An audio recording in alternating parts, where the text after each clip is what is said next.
할렐루야, 메리 크리스마스. 사랑하는 성도 여러분, 우리 구주 나신 날 기쁜 성탄절 아침입니다.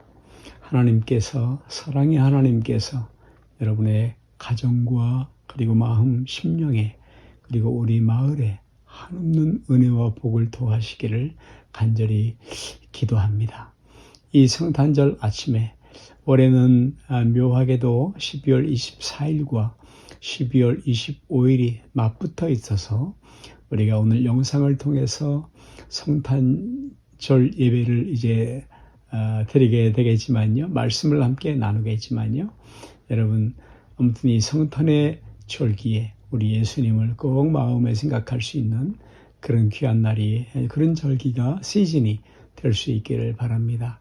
미국에서 어떤 교수가 40명의 학생들에게 크리스마스라는 단어를 주고 생각나는 것 하나씩 적으라고 했더니, 그랬더니 많은 학생들이 크리스마스를 추리가 생각나고 산타클로스가 생각나고 또는 선물이나 성탄 카드, 캐롤송 등이 생각난다고 대답을 했답니다. 그런데 정작 이 크리스마스, 크라이스트 메스, 이 주인공인 예수님의 생일이라고 대답한 학생들은 참으로 적었다 하는 말씀이죠. 여러분, 오늘날 우리가 사는 이 시대는 연말의 분위기와 겹쳐서 성탄절이 상업주의 그리고 감상주의, 쾌락주의에 밀려가서 그 본질을 잃어가고 있는 그런 시대에 우리가 살아가고 있습니다.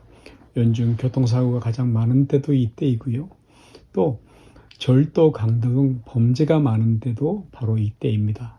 크리스마스는 참 순교당하고 있죠. 세상이 할로데이로 지정한 이날은 참으로 주님께 대해서는 모독이요, 세상에게는 비극일 수도 있습니다. 심지어는 사생아가 가장 많이 생기는 때도 이때라고 하고요. 여러분, 그렇다면 성탄절의 진정한 의미는 무엇입니까? 네, 우리가 아는 것처럼 다시 말할 것도 없이 예수님께서 우리를 구원하시기 위해서 아기가 되어 사람이 되어 이 땅에 오신 것을 축하하는 것입니다. 놀라운 날이지요. 여러분, 성탄절이 되면 우리는 모여서 함께 예배를 드립니다. 여러분, 첫 성탄에도 예배 드린 사람들이 있었죠. 예수님 당일에, 그 태어나던 당일에 목자들이 양을 치다가 와서 예배를 드렸습니다마는 정식으로 격식을 갖추어 예배드린 일들은 동방에서부터 온 동방 박사들의 예배일 것입니다.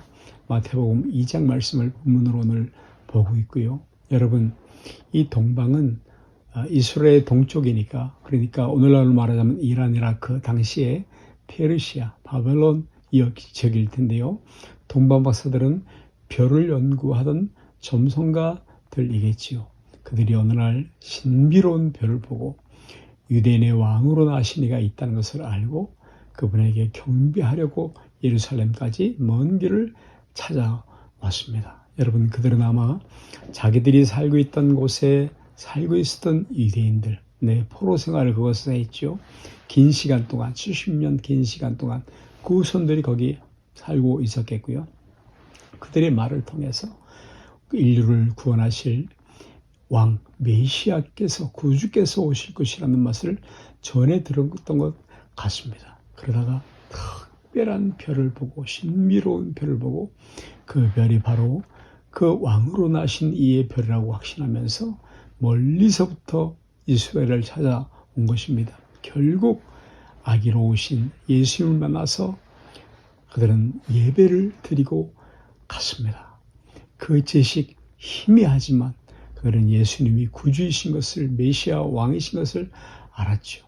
별을 통해서 희미하지만 알았습니다. 그래서 유대 땅에 찾아와서는 유대인의 왕으로 나신 이가 어디 있느냐라고 물었죠. 여러분, 아무도 알지 못했던 그때에 가이사의 영에 따라서 호적하러 베들레헴에 오신 그 예수를 알지 못했던 때에 그들은 비록 희미하나마 그리고 별을 보고 알았지만 유대 땅에 왕으로 나신 이가 있다는 것을 알고 경배하러 왔습니다. 사랑하는 여러분, 우리도 오늘 성탄의 절기를 맞으면서 우리가 드리는 예배의 대상에 대한 예수 그리스도께 대한 바른 지식을 가져야 할 것입니다. 2000년 전에 사람으로 오신, 아기로 오신, 베들레헴에 오신 그 분이 어떤 분이신가 하는 것을 알아야 합니다. 그분의 존재, 또 그분의 사역, 아니 사역 전에 그분의 위격, 성자 하나님에 대해서 우리가 알아야만 하는 것이죠. 그분 바로 유대인 왕일 뿐 아니라 동방마사들이 알았던 것처럼 만왕의 왕이었던 것입니다. 왕은 절대적인 존재였죠. 로마 시대 당시에는 아우구스트 황제가 있었고요. 유대 땅에는 헤롯이라는 왕이 있었는데 그 권세는 대단한 권세와 힘을 갖고 있었죠. 예수님이 왕이라는 말씀은 그런 권세가 있다는 말씀이에요. 예수님께서 실제로 부활하시고 승천하시기 직전에 저희들에게 말씀하실 때에 하늘과 땅의 모든 권세를 내게 주셨다라고 말씀을 했습니다. 여러분, 그런 분이 2000년 전에 어린아이의 몸으로 이 땅에 오셨습니다. 여러분, 오늘 우리들은 동방박사 별을 보고 예수님을 알았던, 메시아를 알았던 그분들보다서 더 많이, 더 풍부하고 깊게 성경을 통해서 이 계시의 말씀을 통해서 알고 있습니다. 또 성경은 우리에게 말합니다. 그분이 바로 왕으로 오신 그분이 우리 죄를 위해서, 사망을 위해서 십자가에 못 박혀 죽으셨다고 말씀하시고, 그러나 죽은 지 사흘 만에 살아나셔서 승천하셨고 지금은 하나님 우편에서 우리를 위해서 간구하고 계실 것이라고 말씀하시고, 그리고 언젠가는 이 땅에 다시 오실 것이라고 말씀하고 있습니다. 사랑하는 성도 여러분, 예수님에 대한 이런 지식을 가지고 그들은 많은 수고를 하였습니다. 예배 드리기 위해서 많은 수고를 했죠. 먼 거리 동방에서 왔다고 했으니 불과 어림잡아도 약 1600km, 800마일 정도의 긴 거리에서 거리를 걸어서 또는 나귀를 타고 왔겠고요. 그 목적은 오직 왕으로 나신 이에게 경배하기 위해서입니다. 예배 드리기 위해서 있지요. 성경학자들은 약 40일 정도의 시간이 아마 소요됐을 것이라고 말합니다.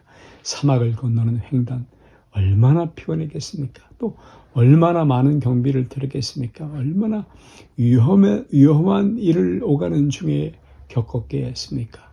사랑하는 성도들이요, 첫 번째 성탄절에 드린 예배, 동방박사들이 드린 예배는 이런 헌신이 깃들인 예배입니다. 여러분, 오늘 우리도 예수님을 경배하는 일에 이런 헌신이 있어야 할 것입니다. 힘을 내야 하고요, 손해볼 각오도 해야 되고 시간을 내야 됩니다. 물질도 희생할 생각을 해야 합니다. 하나님 앞에 예배할 생각을 하는 것이죠. 그래야만 손해볼 각오, 헌신할 각오, 이것이 진정한 예배를 만들기 때문인 것입니다. 이제 말씀을 마치고 싶습니다. 여러분이요, 하나님 앞에 나올 때마다, 우리가 매번 나올 때마다 이런 헌신이 있는, 정성이 깃든 값 있는 예배를 드릴 수 있기를 바랍니다. 이것이 진정한 예배입니다. 헌신이 있는 예배. 할렐루야. 사랑하는 성도 여러분, 오늘은 성탄절 아침입니다. 우리 구주 예수님 나신 날입니다. 거룩한 날, 교유한 날입니다. 축복하고 이 복된 수를 듣는 여러분들을 진심으로 축하합니다.